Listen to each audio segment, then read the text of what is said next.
I'm Mike Naso from Internet Partnership Radio in Upper Matecumbe Key, Florida, where 76 years ago a Category 5 hurricane roared ashore.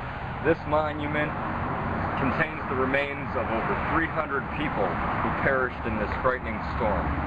The central pressure was 892 millibars, the lowest pressure ever observed in the United States. Winds howled sustained at 185 miles an hour, gusting to over 220 miles an hour. If this same storm hit today, obviously population growth is way up, residency is way up, but the devastation would be the same.